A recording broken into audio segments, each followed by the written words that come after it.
Það raun og veru allt galopið hjá okkur. Við erum annars vegar með áfangaskjalið svokallað á okkar vef, þar sem er gefið út einu sinni í viku og þar getur almenningur sent inn ummæli við hvert kafla, raunlega leið og hann verður til.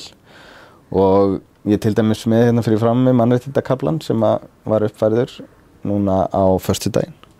Og hér þess að 16 manns búnir að opna umræðu og heilmikið af svörum sem að detta inn hér. Þannig að þetta hefur verið að aukast jafnt og þétt á starfstímanum. Ætli sé ekki að detta inn svona 80-90 athugasemdir liggur við á dag núna. Og hér sem sagt verið að ræða hugmyndirnar efnislega sem að ráðið gefur frá sér. En síðan erum við einnig með opið fyrir innsend erindi. Þar sem að einstaklingar eða hagsmunasamtök hafa verið að senda okkur